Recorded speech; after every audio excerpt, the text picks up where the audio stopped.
Here we go. This is the house that was built in 3 days.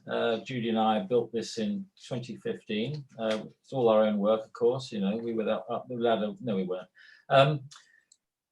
This is the finished house. The time since then, the 5 years, has gone so quickly. It's unbelievable. I'll show you what it looks like now, and inside and outside a bit later. So the house basically is a generous 4-bed detached house, more like the size of a 5-bed house, really. It's got a combined kitchen, dining, sitting room, a TV snug room where we also see clients, because we do that sometimes. It's got 1 bedroom with an ensuite bathroom, a separate family bathroom, and 1 downstairs WC with a shower for our twilight years, when Judy and I are living here in the future. We have designed it to live downstairs, and in fact we've written a book about that whole part of our lives, which I will tell you about a bit later.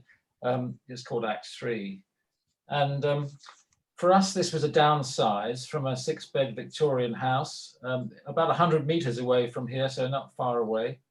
And it's in central Cambridge, where we've lived very happily for about 20 years. And we really were delighted to be able to get this plot, which is right close to where we used to live. Unusual, and we're very, very fortunate to have it. We've got 3 now adult daughters, and who come and go. And in lockdown, they're all 3 of them were here with an extra adult. So I'm going to give you now literally an overview of the house. I'm hoping the technology works. Hope you can see that. We're flying over the house. You can see it's surrounded by other houses. This was shot for a TV program about houses that were built in awkward plots, awkward to get to plots, as it were, which this certainly was, which is what I will tell you about as we go along. It was a brownfield site, and there were 6 existing rights of way across the land. I wrote to the owner of the land for 6 years consecutively to see whether I could buy it, and eventually it was a Cambridge college. They gave in and said you can buy it, which was just fantastically exciting. This is a system build house by a company called Baufritz, German company. And system build means that it's made in a factory and assembled here on site. And that was what was really exciting for us. And Baufritz are the premier German firm for doing system builds. There are lots of companies in Germany that do that. But their particular specialism is building high quality, eco and healthy houses.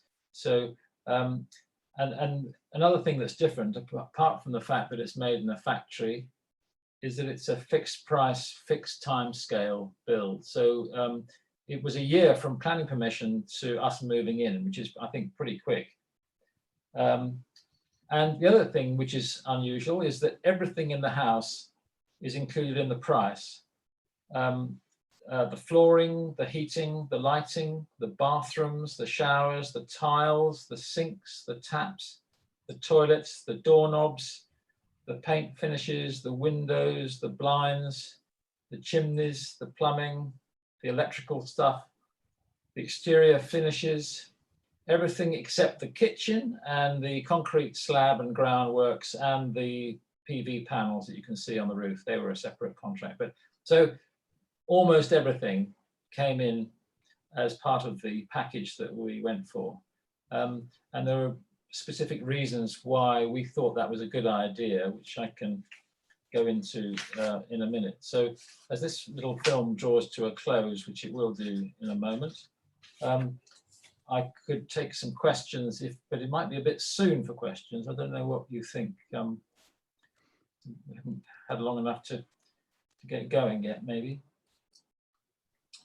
I've had one question come in, but I think we'll hold that till we have a break for the questions and answers. Okay, Adrian. So butt in, Chris, when you think it's time for a good time for a question, because I could stop at any time. So this gives you an overview of what we've just seen there. And if we just look at the on the left here, you know, there are 16 adjoining properties to this plot, which was 20 Morris Minor sized garages that were on the plot and had been here since the mid 60s.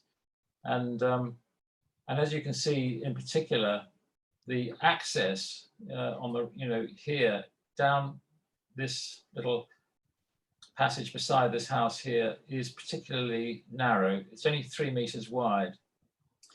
And the other interesting and challenging feature of this plot is that there was only one thing growing on the site when we bought it. And it was this tree, this yew tree here, which had a tree preservation order on it and was very cleverly blocking access to the site. So our challenge was to build a house here by getting to it from here. But there was also an issue of 6 other rights of way from other houses across the site, from here, here, here, here, here, and here, at the very least. 1, 2, 3, 4, 5, 6. Yeah, that's right. And so it was, you know, very important for us, having lived just over the road here for many, many years. We knew a number of the people who lived around here. They were our good friends and neighbors. So dealing well with the neighbors was an important priority for us as we were building this house. So we communicated really, really, what's the word, energetically with people, inviting them to see the plans and to discuss what we were about to do with us. And gratifyingly, we got at least 3 letters of support in our planning application, which I didn't realize this at the time. This is very unusual that people would write letters of support. Normally, they either object or they do nothing. So I'll move on to the next slide. Happy to take a question or two if you want. This is the one of the asbestos covered garages going down, and on the far side here you can see our precious tree. The only thing growing on the site was that tree blocking this access, and you can see the closeness of all the neighbours around. It's so difficult, as we all know, to get hold of a plot. We bought the plot without planning permission, and so it wasn't actually a building plot. It was just a piece of land with a bunch of very expensive garages, and you know, had been inhabited, as you can see in that garage, by people, rough sleepers, who had, you know, been hanging out there, understandably, for a while. But we did walk an independent planning consultant round the place before buying it, and he said he thought we would get planning to build something or other, probably with a flat roof because of the ridge height issue and overlooking. So that's in fact why we went for a flat roofed building. And when I walked our solicitor around the plot, and he actually walked around with me, and when he saw the issues about the rights of way, he drew the air through his teeth and said, "This is going to be difficult," which is not really the kind of thing you want to hear from your solicitor. But anyway, we managed to solve it. So this is a view from the other end, from that last view, as you approach from the road down that little path. And you can see here on the left, we removed a wall, the neighbour's wall, which went across down here. We got their permission to remove that wall while we were building the house. If we hadn't been able to do that, I don't see how we could have got everything through this space here. It would have been very difficult. So as you'll see in a minute, we got cranes and everything else around that in order to build the house. And the house had to fly over the tree, which we'll see in a minute. And then the services, and of course there were no services on site, had to go under the tree. So here we had to get the special advice from the arboriculturalist and special permission to dig with a special tool called an air spade, which I'd never heard of, underneath this under the roots of the tree to run everything: gas, electricity, water, drains, comms, all that stuff. And the other challenge, of course, which I said earlier, was this distance from here to here is only 3 meters. That's not very much to get a house down. So that was part of the challenge. In fact, one of the first person I got to quote, or wanted to get to quote, on building the foundations, took one look at the site and said he wasn't willing to quote because the access issues were so great. And that was a bit of a, I just thought, oh my goodness, what have we got ourselves into? He just didn't fancy it, and I can understand that. Fortunately, the other contractor that we were talking to took the job and was able to do it. Now, the concrete and the foundation and the groundworks were a separate contract. Baufritz don't actually do that side of the work. You have to have that separately done. But one thing I didn't know is that a wooden house needs a much more accurate foundation than a brick house or a concrete house. So the tolerances are much finer. So you do need someone who knows what they're doing when it comes down to building that foundation, and particularly the concrete pour, which is a kind of moment of truth. So here on the right, you can see this concrete pumping truck. We had one here and another one on the other side of this white house on the street, pumping down these pipes all the way down the alley that you saw, and then the big concrete trucks delivering the concrete to the one on the street. In a series of deliveries to pour this concrete, which is a nail-biting moment. But I don't know anything about the technicalities of concrete pouring, but I'm pleased to say it seemed to go all right. And I think probably to do with our dog Ollie, who was keeping an eye on things on the left there. That's something that, not knowing anything, never built a house before, I didn't realize they would be putting, oh my goodness, I didn't realize they would be putting insulation underneath the concrete. So that the first thing they put on the ground was insulation, then they put concrete, and then more insulation, which was a bit of a surprise to me. So I'll plow on, Chris, until you tell me to answer some questions. So meanwhile, that was going on the groundworks, but in a factory in Bavaria, 700 miles away, the house was being made. And this is one of the windows in the house, called the oriel window, kind of a sticky out window, which was being put into the wall. That's the outside, obviously, and that's the inside of the same window. Now, interestingly, to me, all the windows, all the glazing in the house is triple glazed as standard. They don't mess about with double glazing. It's a waste of time as far as they're concerned. And one of the features of a system build is that they put all these things, the windows, the glazing, the doors, into the walls in the factory. So there isn't someone on a Friday afternoon squirting that expanding foam stuff into holes that shouldn't be there, meanwhile hoping that it can get to the pub, before it shuts. That this system build process is so much more controlled. It reminds me really of when I was a kid growing up, and British Leyland was a terrible car manufacturer, and I would be driving in my parents' car, and you'd see cars boiled up by the side of the road. And, cars were really unreliable and badly made. Nowadays, that's completely different, because basically they're doing what you can see here is they're building cars with a different philosophy in a factory under highly controlled conditions, using machines and computers to get the tolerances right and to make it function better as a machine. So this philosophy of house building very much appealed to me, because we'd had some previous bad experiences a number of times with houses that didn't really work very well. Beautiful things that architects had made looking great, but not functioning as well as we had hoped. And then the thing is about architects is they have a difficult job, because they want to come up with something creative and new, but the only budget they've got is your budget. And then if they're trying out a new idea on your budget, it's you that has to live with it, not them. So that's an interesting kind of conundrum. So the house is being built, but meanwhile, back on site, they're testing the access with a truck with no load on it. And as I said earlier, there is not much leeway here. In fact, I measured there's 8 inches gap here and here to be able to get on either side of the truck.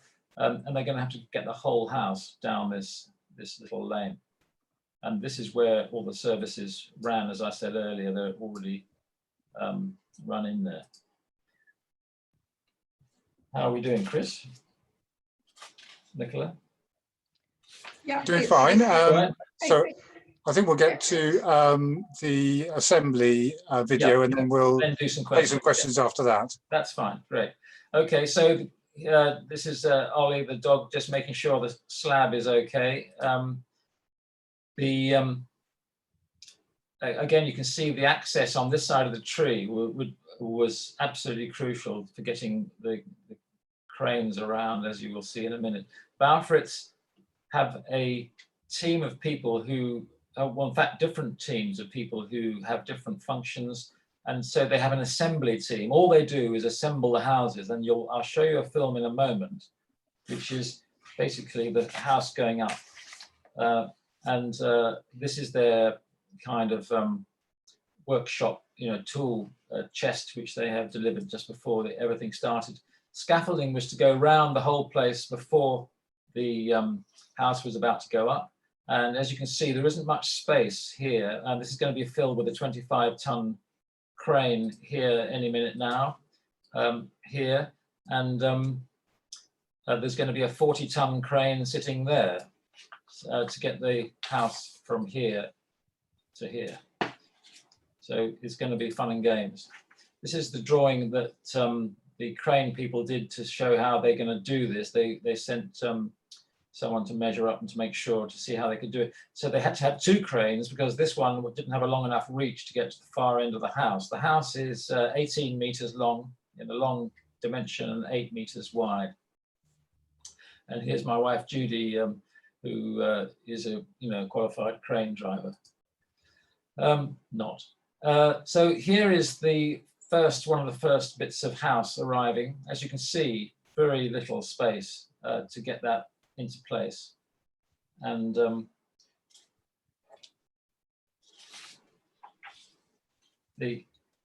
just thinking, yeah, the house, all of the packages were vacuum packed in the factory and then unpacked just before they were whisked up by the crane. And all this plastic was recycled. And I'm very impressed with Baufritz's whole approach to, it's just unbelievably well planned. Everything coming off the trucks in the right order and they needed to, because there was never going to be any space to store anything on site. And one of the things I was very concerned about was whether there's going to be a high wind with these big loads flying through the air. But luckily it didn't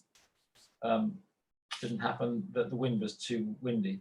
There you can see this quite heavy sliding doors already in the wall, and this is a sunshade, a brise soleil, which is folded down, and that later you'll see sticks out from that front of the house to the southern side. So I'm about to see the assembly in a minute. This is the kitchen wall going in, and I'll show you now. This is the whole house going up on a Tuesday, starting 8 o'clock in the morning, and we pick up around about lunchtime when the cranes came in, and then they got going about lunchtime to put the first wall up. Oh, hang on, I'm slightly wrong. There we are.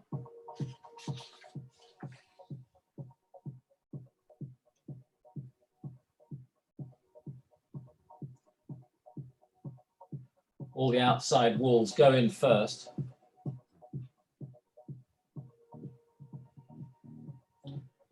We had 12 trucks arrive over 3 days of that huge load size that you saw. very important that things come off in the right order and that the assembly team know exactly where they're going. So this team of about 8 assembly people didn't stop for 3 days. There was no lunch breaks. They just worked.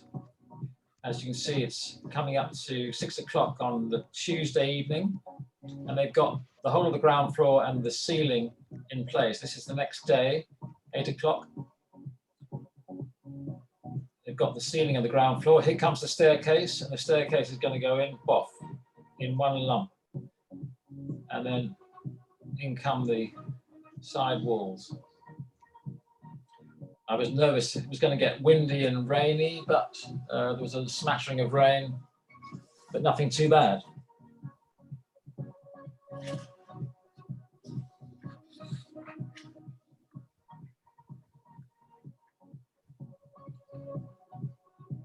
Here come the internal walls. That's our bedroom. You can see right on the near end of the photograph.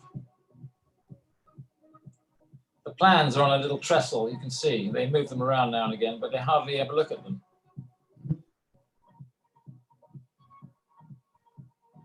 So you can see the advantage of all this joined up thinking and rehearsal. This team have rehearsed this process every week somewhere in Europe. They just go around and do this. And though every house is bespoke, they're all different. This was an absolutely bespoke design.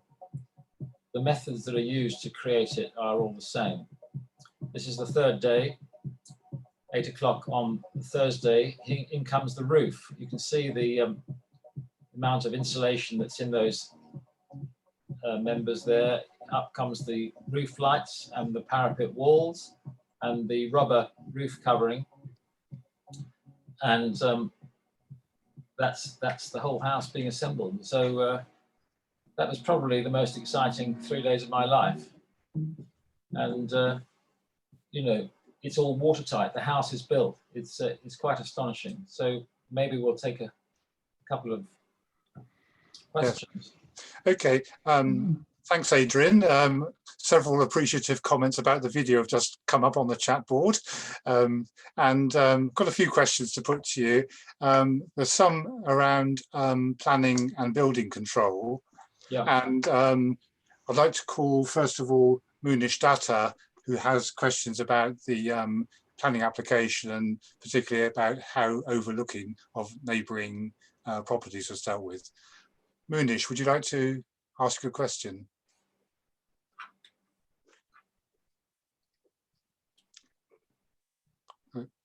Hello. Munish Datta? Hello?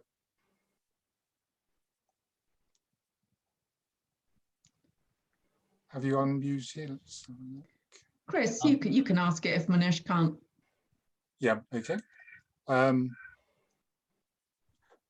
Okay. So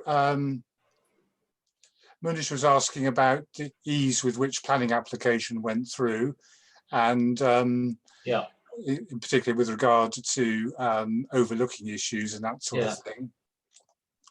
Well, that was one of our big concerns, quite rightly, because of those 16 adjoining properties. And we were determined to approach that in as kind of friendly and humane way as possible. So, as I said earlier, we really did work hard on communicating to people so they understood who we were and what we wanted to do. So that was sort of part A, I suppose.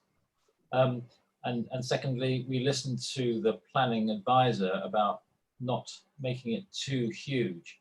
I think a pitched roof would have been even higher than we had. So, but in the end, I don't think there were no major problems, because what you're allowed to build, the distance. I'm not a specialist at this, but the actual distance you're allowed to be away from another house with regard to overlooking, we were outside of that. But we did try to go beyond that, and we built into the design frosting of the windows on the southern side on the upstairs level, in order not to discomfort the neighbours on that side. And a couple of other, kind of protrusions, like timber screening members on the other side, the northern side, to just give people a sense that we weren't trying to overlook them. So it was a kind of a gesture. I'm not sure, some people might not have felt it was that effective, but on the other hand, we were trying to have the right attitude to that. So when it came to the actual planning, we had a couple of objections from people who actually didn't identify themselves to us. And I think they were the kind of objections that were done on principle of not in my backyard, even though it wasn't their backyard. And so because of those objections, it had to go to committee. So having known that it was going to do that, it wasn't just going to go through on the nod. The procedure was that the certain members of the planning committee came round to look at the site. And again, I met them on site, showed them the plans, explained what we were trying to do, tried to be completely open with them. And I had no idea what they were going to say. And so we turned up at the night of the committee, planning committee, and we were number 3 on the agenda. The first 2 issues were thrown out by the planners, and people were refused whatever it was they were asking for. So we thought, oh my word, what's going to happen with us? But when it came to us, there was a couple of speeches by a couple of the committee members saying, one of them said, this is a model, this is a future classic for this part of, this conservation area. This is the kind of thing that we should be doing. So for, amazingly, the thing landed incredibly positively with them, and they were really up for it. So it went through. That's how it happened, and we were just amazed and delighted. Thank you, Adrian. Couple of questions which I'll just put to you. Really direct questions. Did your architect work for Baufritz, or did you employ your own architect for the project? The architects we work with were introduced to us by Baufritz, but they didn't work for Baufritz. They are independent, and and interestingly, there were a couple of young architects who had never actually built a house, which some would say was somewhat foolhardy, perhaps. And we just felt we had good communication with them, and the most important thing for us was they listened well, and they took us seriously and listened to what we were saying. And we didn't feel like they were going to pursue their own ideas at our expense, which is what I was concerned about. And now, of course, their design had to go through the Baufritz process after they had drawn it. So I think there were a couple of, what I would call very minor adjustments, which I could hardly remember what they were, but I expect the architects can, well, small adjustments to make it buildable. But I don't think, there's not anything I can actually really remember what they were. So that's how it worked, yeah. Okay, a couple of questions came in about building control issues. I wonder if Hugh would like to put his points fairly briefly if possible. Thank you.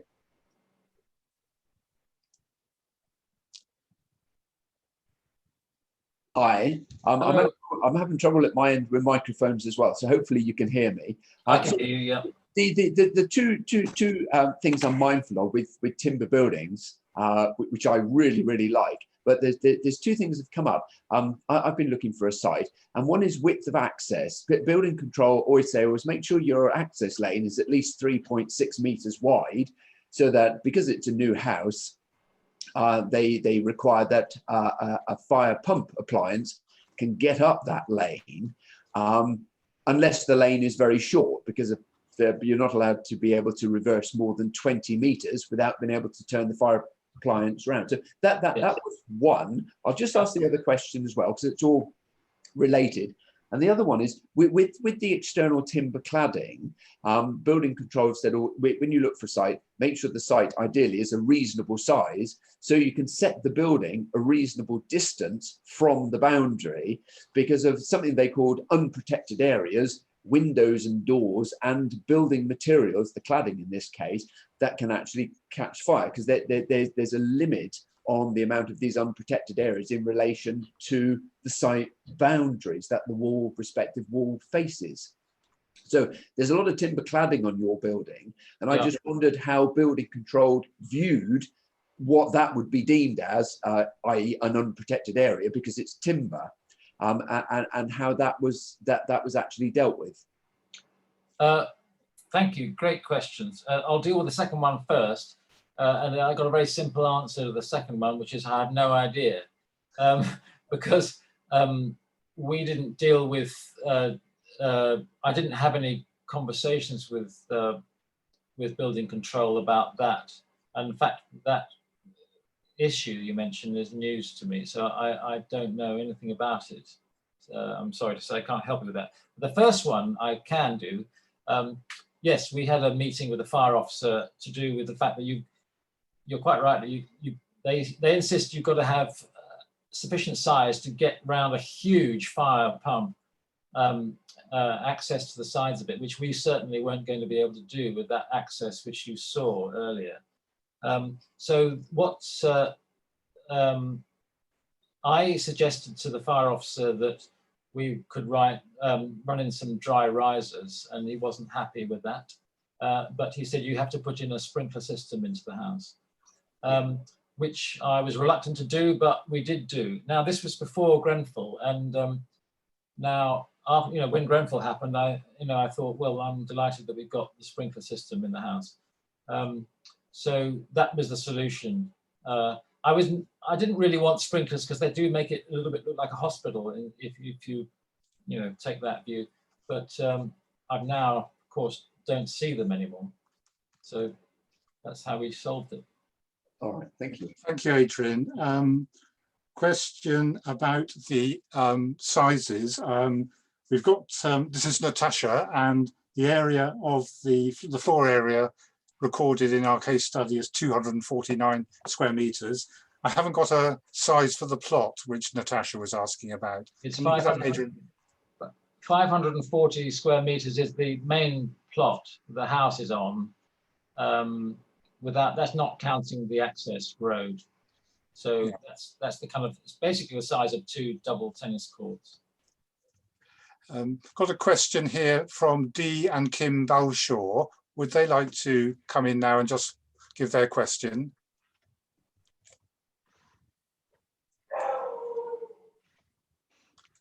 So I was grappling to find my microphone button.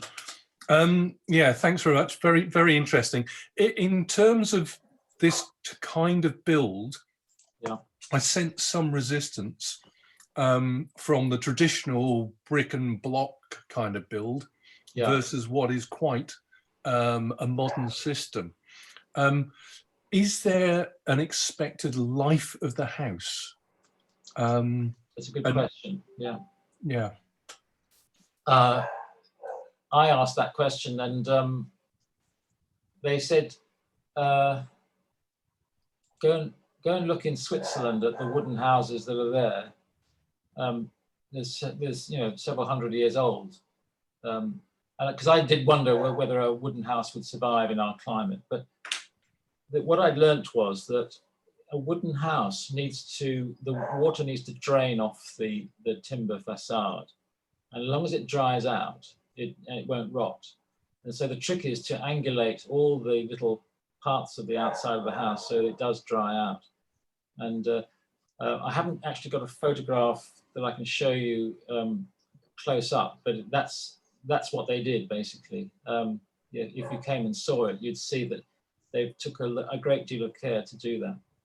So the basic answer to is I don't see any reason why this shouldn't last as long as any other house.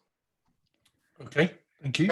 Thank you, Adrian. Time moves on, and I think perhaps if you move on to the second part of your presentation, yeah, there are some questions which I haven't had a chance to put to you, but we'll hold those over until the end of the meeting, I think. Okay. Okay, thanks. I mentioned that the system build, you get the whole house as part of a package. So this picture here is of Judy sitting in a bath with Tom, one of the designers at their Baufritz showroom in Germany. And so you having designed the house and got your planning permission, and you know you're going to do it, and you're pressing the go button, you know what the room sizes are, where you're going to have the windows. You go out on a trip and spend a week out here deciding what taps you want, what bath, what shower, what tiles, what floor, all that stuff. And on the right is Thomas pushing kind of mobile bits of bathroom, you know, loos and showers and a sink and some scenery flats to mock up in 3D the bathroom. Now, we found this incredibly useful. So you're standing in there and you're thinking, right, I'm in the bath now. Where do I want the towel rail? Where do I want the door? Or the windows over there? You know, is this exactly how we want it? It's really nice because Judy, I'm not bad at looking at drawings and plans, but Judy says, you know, she doesn't get it with that. So it was really useful for both of us to be able to just kind of inhabit that space. It was a kind of, Judy called it the biggest shopping trip of our lives. It was 4 days to spec everything that was going to go into our house, bar the kitchen, which was pretty astonishing. And the house, as you saw earlier, has gone up. Now, the advantage of system build is the joined up thinking, that everybody's working on the same team, the plumbers and the electricians and stuff, the designers, everybody doing all the different trades are playing off the same script, which is not the experience I've had with previous building experiences. So this is what it looked like soon after the house went up. And, you know, the underfloor heating goes down and is screed, which is kind of fairly common kind of thing with underfloor heating. There's underfloor heating on both floors and a huge number of heating zones. Every single room has a controllable heat zone, and it's all powered off a gas boiler, which I will talk about later. I'm sorry about the dog barking in the background. That oriel window we saw in the factory being made, this is just that in place. And this nicely angled window was designed to avoid a kind of obtrusive look at the neighbors in this direction. As I said, all this side of the house, this south-facing side, all the other windows have been frosted, but not this one, because it didn't seem right to have a frosted window here in this bedroom, which didn't seem quite right. And on the right, so that, as I said here, you know, though it's a system built house, bespoke things are possible. And on the right here, this shows a beautiful curved wall that they were able to build. So even though they have, in a way, a Lego set, a pre-existing way of making their houses, the fact they were able to make a couple of curved walls is really great. I had some people around today, as I said, and they were really admiring of the curved walls. It makes it feel soft and human and warm and friendly, which is exactly really what we wanted. We didn't want a house that was a kind of design statement or something. And, you know, all these little details were unbelievably appreciated. So outside, this is when all the cranes had left, that's what we were left with. And this was going to be our grass on the left here. And as I said, this is the brise soleil, the southern aspect of the thing. This was to stop the shading because the sun was obviously going to be on here. And we've also got external Venetian blinds on all these windows because we were concerned about solar gain and you don't want unwanted heat. This is this sticky out bit that I mentioned earlier. Judy, you know, wanted to look more like a Premier Inn, that's my joke. That these things to kind of a gesture to neighbours to say, we're not trying to look at you. That was the thinking behind that. And this question, which way to point the windows, as I said, downstairs, the main windows point east, south, and west are down here. But upstairs, these are all frosted. That one points away at a oblique angle. And the main views upstairs are in a northerly direction over other people's gardens, which is kind of the solution we came up with. Okay, so we're moving on to what it looks like inside. The advantage of having such fantastic insulation and airtightness is that you can make flexible spaces that don't have to be contained by doors and walls. So these are sliding doors that go across to create a hallway that you can welcome people and actually have space to take their coats as they come in normally. In the days when we actually had visitors before, of course, lockdown and COVID put an end to that for the moment. And this is our kitchen, dining, living space. You'll see a finished picture of that in a minute. And again, more subtle details. These things, these banister rails, just subtle curves there that they created, which I thought was a lovely touch. And that's the staircase you saw that flew in on the movie, on the time lapse I showed you. This floor, they have a number of different, in the showroom where you go, they've got a number of different price levels. This was their cheapest level of floor, which is an oak floor, which for the most part, we went with their lowest level, price level product. But it's not, it can't be denied that this is not a, this is a premium build house. It's not a cheap house. You could build a house here much cheaper than this, but it certainly wasn't as expensive as someone might have done. We've got a lot of friends who are artists, and a lot of their art hangs in our house. So this is one of the artworks by an Australian artist friend of ours that we, in a sense, designed this space around this cloud collection. And the other bit of the brief to the architect was to try and give us light on 3 sides in as many rooms as possible. I'm going to moving forward to get to, so that the grass went down on that dodgy bit of ground there. And we planted 30 trees on site.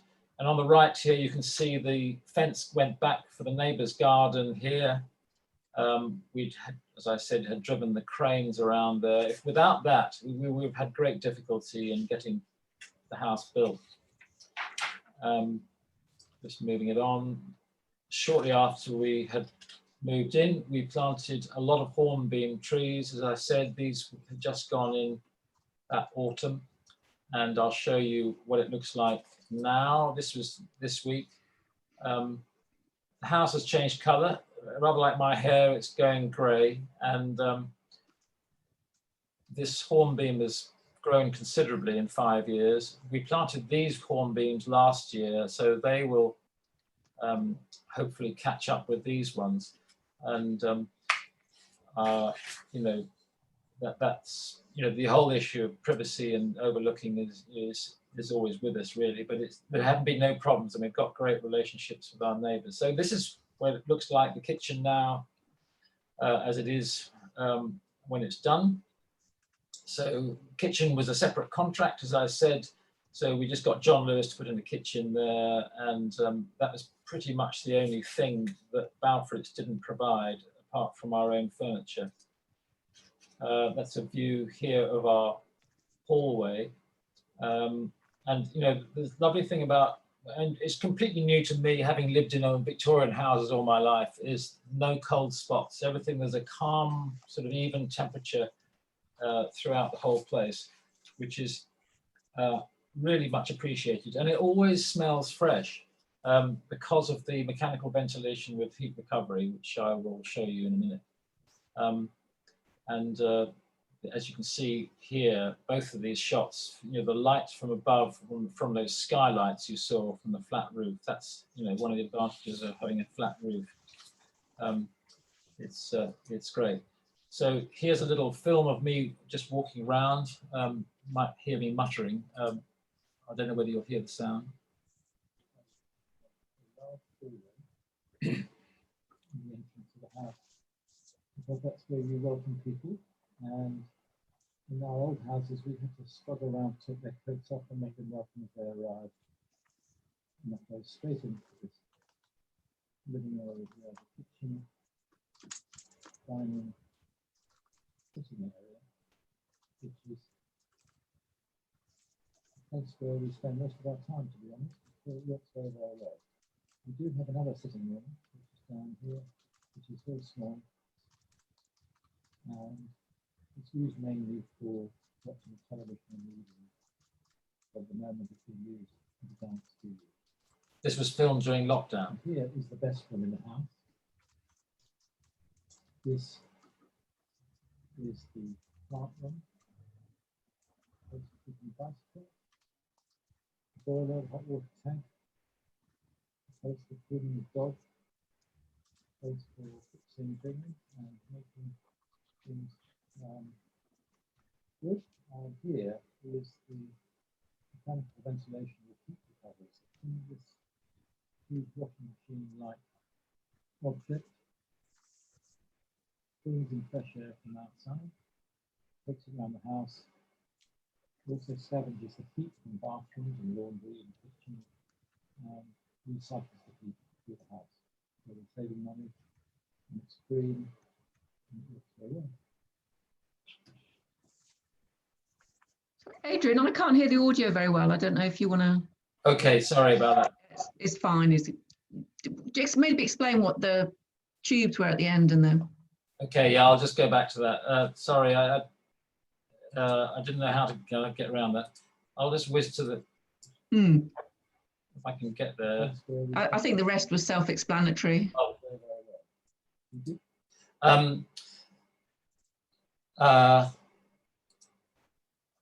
mechanic. Oh, let me if I can find it. There it is. Yeah.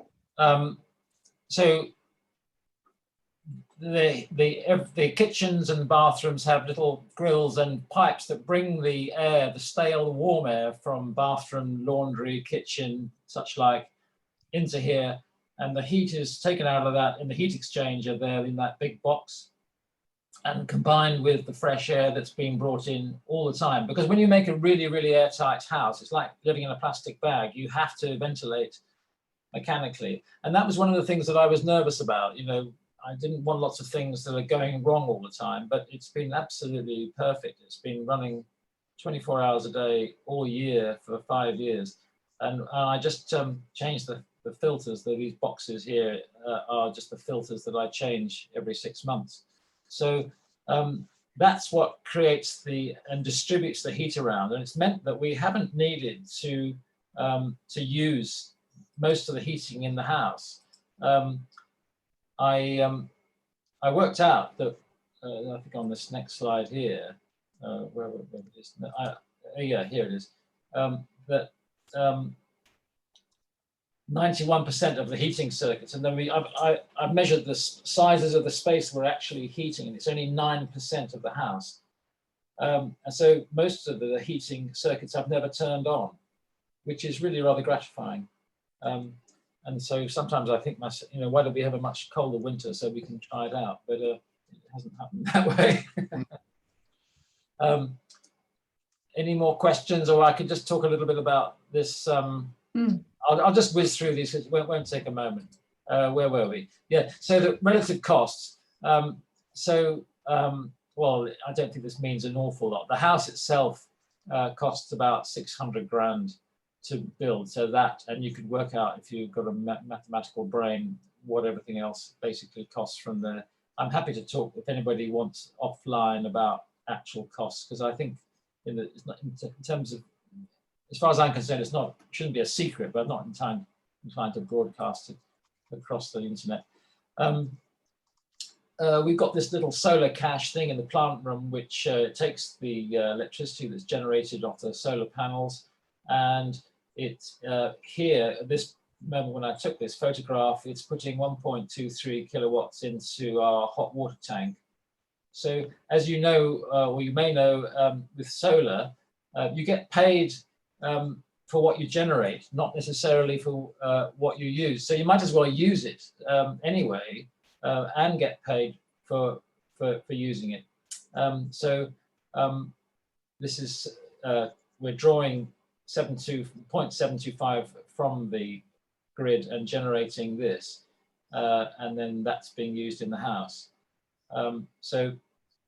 It's you know, it's a clever little thing. It's basically you're using your hot water tank as a heat battery. Our electricity use and particularly our gas use is very small. Now, one of the things which I unsure about was about putting a gas boiler in, and these decisions were made 7 years ago, so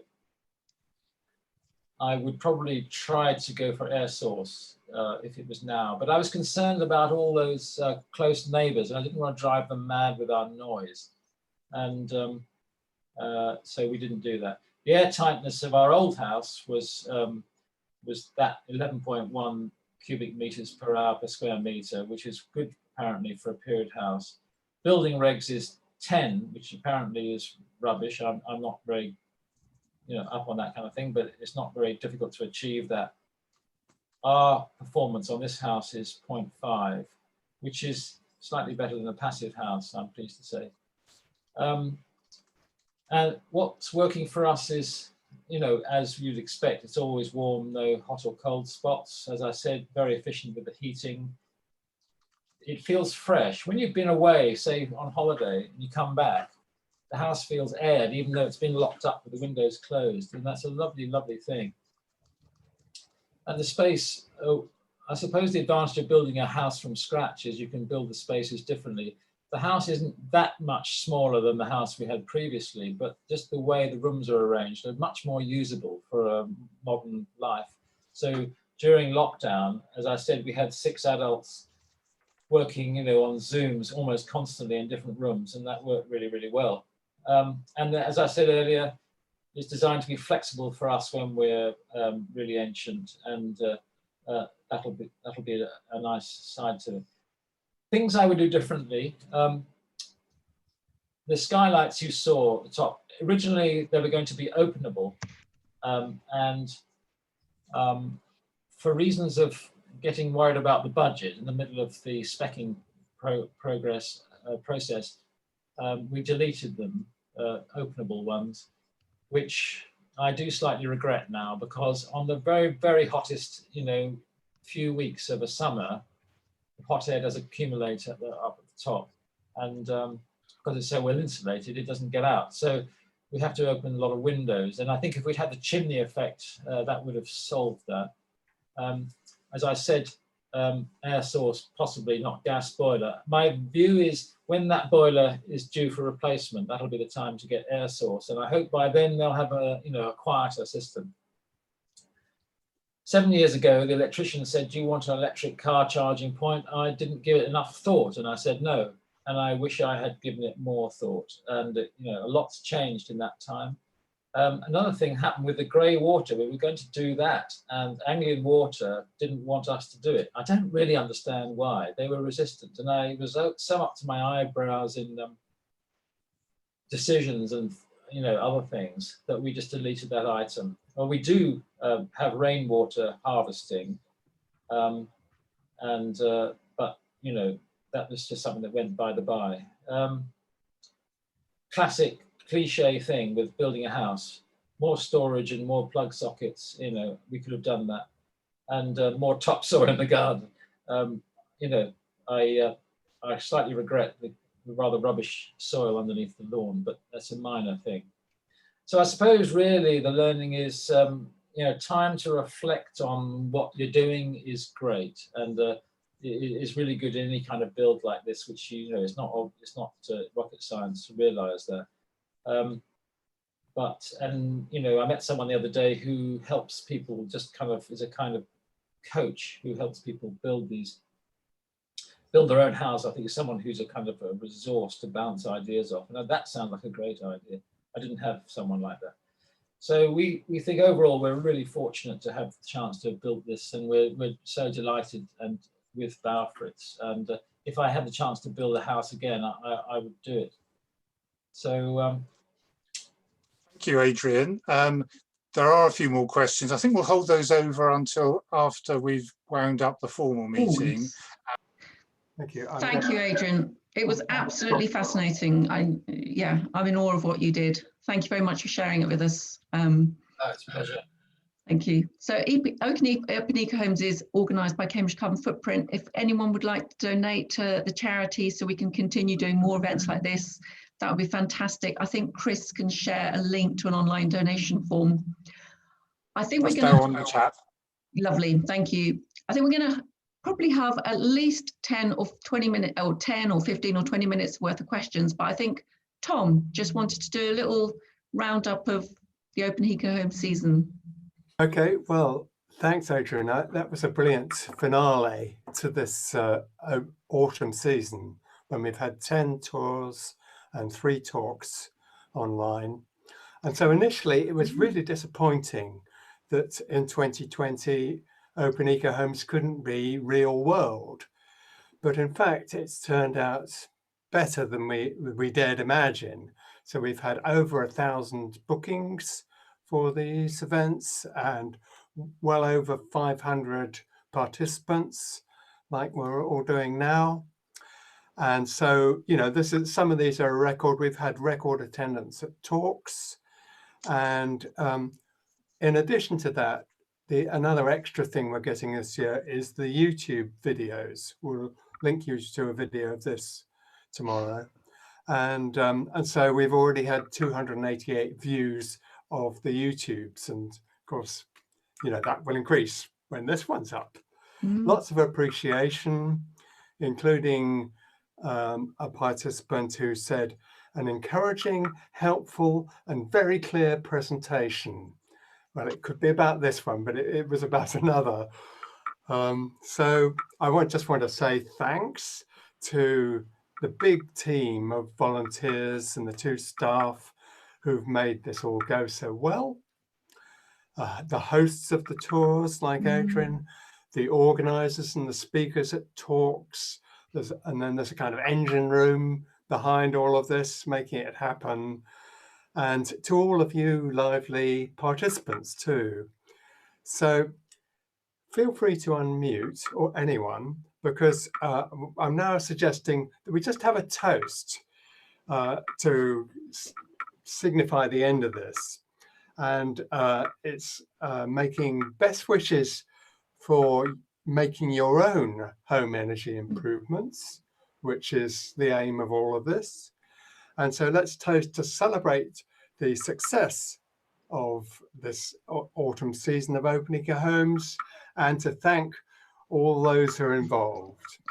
Thanks very much. Cheers. Cheers. Cheers. Well done. Thank you, Bob. Hi, Nicole. Thanks, Nicole. Thanks, Adrian. Thanks, Chris. Thanks, Tom. Okay, free for all then. Do you think we can do free for all, Chris? Do you think that'll be okay? We've got 31 connected at the moment. Shall we just take a few of the outstanding questions? Yeah, the outstanding ones, yeah. I don't think they're very time consuming. First of all, Bruce Hewitt has a question about the time for installing and getting services working. Bruce. Thanks very much, Chris. Can you hear me all right? Yes, I can. Yep, that's great. I've actually got three questions. Firstly, how many are there in the UK of these kind of houses? The second one, how long did it take to get the services, the water and the electricity connected after the actual 3 days of putting the house in? And thirdly, I'm not surprised but very disappointed about Anglian water in relationship to the grey water. They're very resistant to anything that doesn't bring them profit. Yes, thank you. That was who was that? I've forgotten your name. Sorry, Bruce. Bruce. Sorry, Bruce. Hi, thank you, Bruce. Well, when the house was built, this was number 50, and that was 5 years ago. And I'm not up to date with how many they've done. That's 50 in the UK. I'm not up to date with how many they've done since. I know that things slowed down a bit during lockdown, but as I said, I showed a family around this afternoon who seemed very keen to build 2 houses in near Farnham coming up. So there's a steady stream of them doing it, but it is very much a niche kind of product. And as you know, it's not as I said earlier, I don't want to give, though it's a kit home effectively, you know, there are cheaper kit homes than this. But on the other hand, you know, if I was a developer, I wouldn't use this approach. I wouldn't use this product. I might use this approach. But given that it's me living in it at my old age, then that, you know, it was worth paying the premium. about the services, I'm trying to remember the answer to that. I don't. The most painful service to get, in fact, the most painful thing about the whole build in my memory, which really cheesed me off, was getting BT in. Just unbelievable. I mean, astonishingly bad. And but you know, it made me angry how rubbish they were. And so I think with, you know, with that as a kind of backstop, the other people were great. And as you say, Anglian Water, I wasn't actually talking to them direct. It was our engineers who were talking to them, who were designing the system. And they phoned me up when we were in Germany on that, you know, shopping trip of a lifetime, and everything was getting quite intense, and said Anglian won't play ball on that grey water thing. And I just thought, oh, I can't deal with this. And I didn't really dig down or push back and inquire. And I have found myself thinking, should I have done that? But I didn't. So, but it's, I don't know whether you found that they don't, that's a kind of a familiar story, Bruce?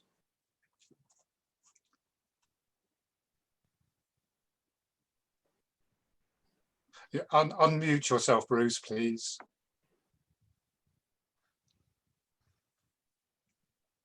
He's gone. No, Bruce, you're on mute. You're still on mute. Okay. Fine. The whole of the country's on mute. Bruce, we can't hear you. Yeah. That's all right. Yeah. Yeah. Yeah. Okay. So I'm a member of Cam Valley Forum, which is a local action group in relationship to trying to keep our surviving chalk streams, and I'm therefore heavily involved with Anglian Water on a whole load of issues. Yeah. Yeah. Well, it's a shame, isn't it? But hey, it is very sad. Thank you. I'll just go through a few more minor questions, I hope. On behalf of Dee and Kim Balshaw, interested in how the liaison between an architect in Germany with a planning authority in the UK in Cambridge, how that worked. Was that a problem at all? Well, when I said they were in Germany, their main office is in Germany, but it's actually just a two-person outfit. Well, they were then. And one of them, Magnus, was in Germany, and Ralph, who is German, was living in London. There were no communication issues at all, and it didn't. To answer your question briefly, it wasn't an issue. So, yeah. Thank you. Munish asking whether all the trades people were in fact provided within the Baufritz package, that it was comprehensive in that sense, that the different trades were supplied by them.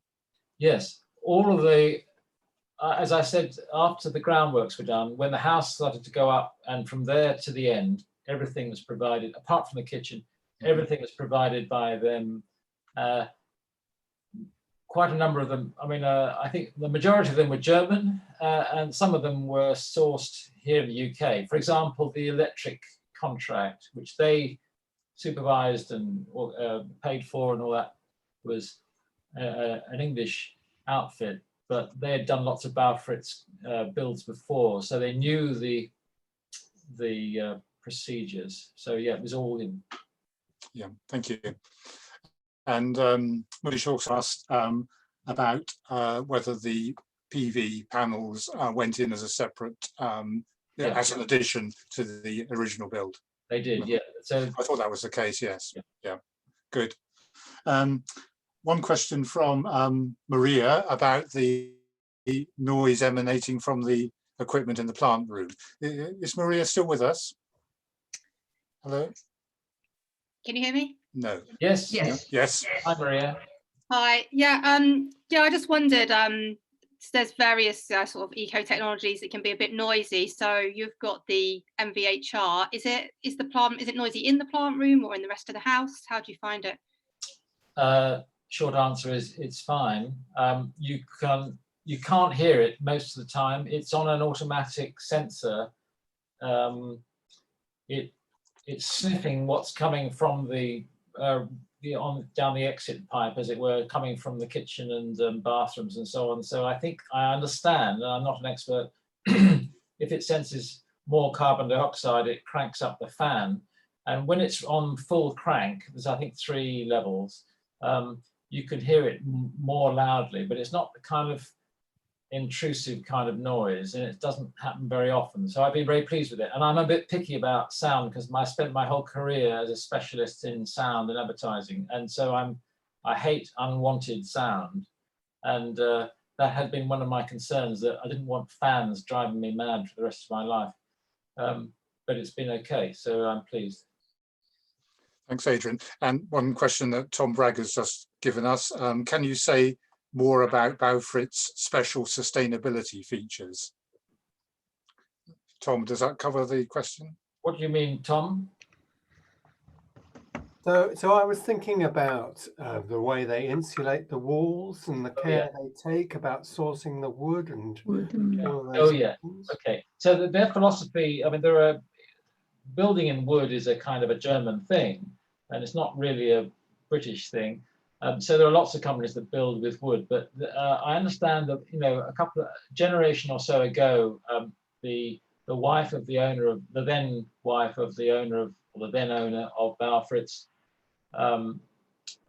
had asthma or something, you know, that health issue, and I believe that they switched the whole company into a healthy procurement process, basically. So they research. I mean, when we went there twice to visit in Germany, I was really impressed.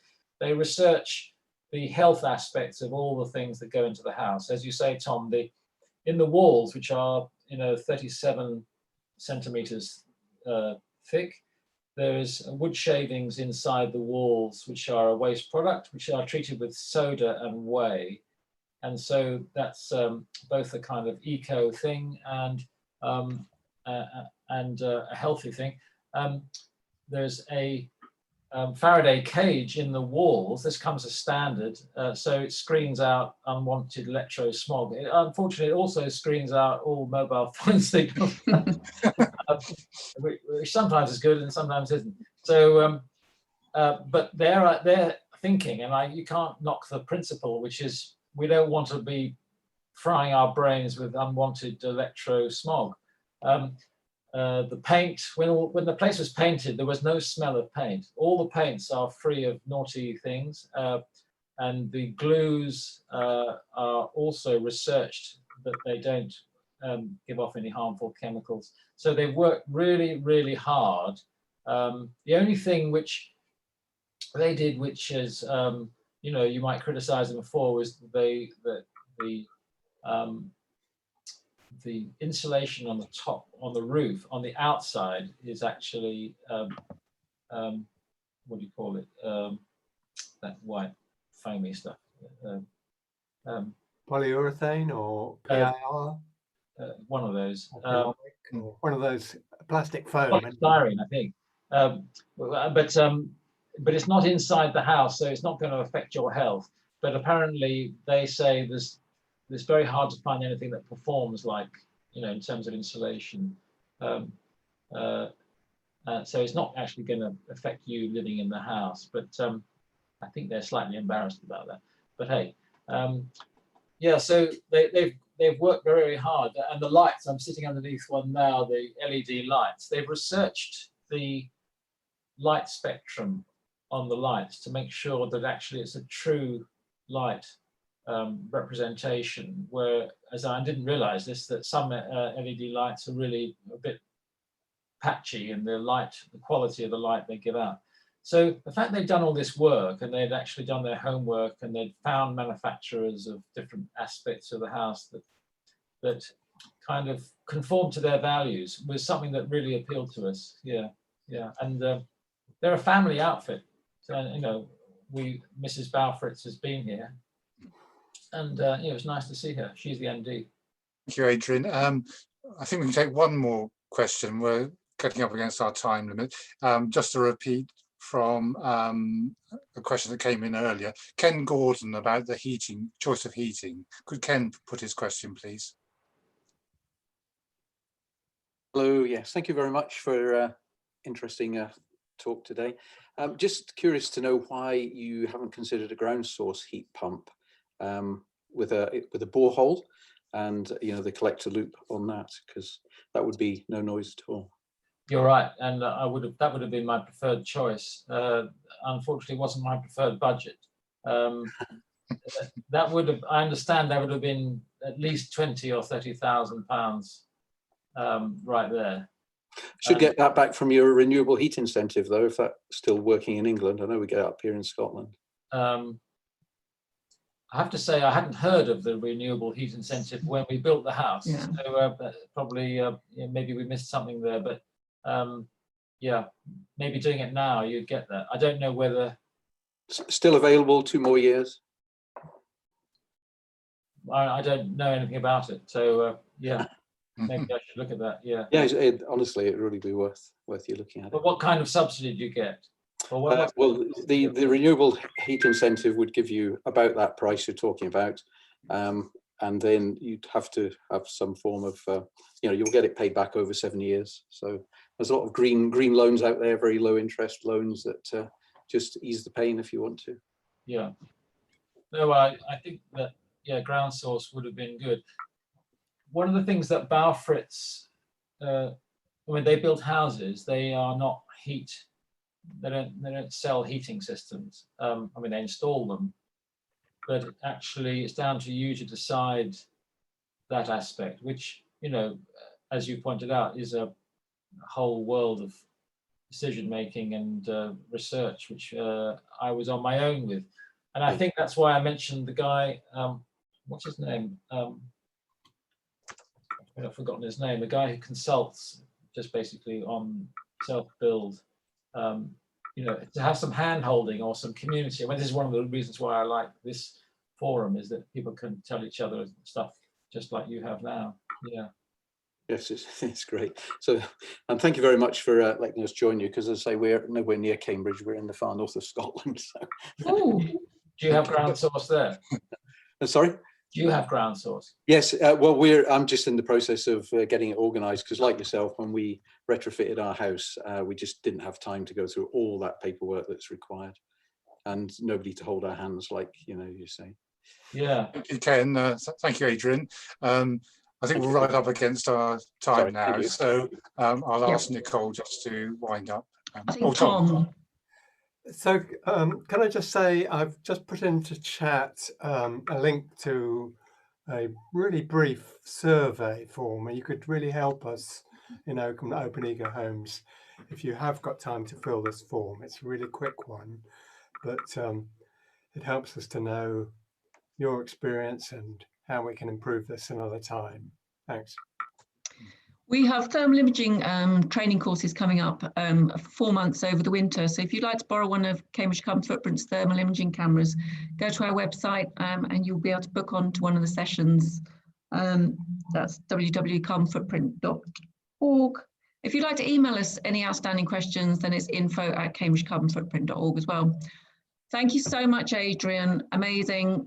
Thank you, Tom, for the whole Open Eco Home season. Thank you, Chris. And thanks for everyone for coming. Thank you. Good night. Good night. Thank you. Thank you. Bye. Thank you. Bye.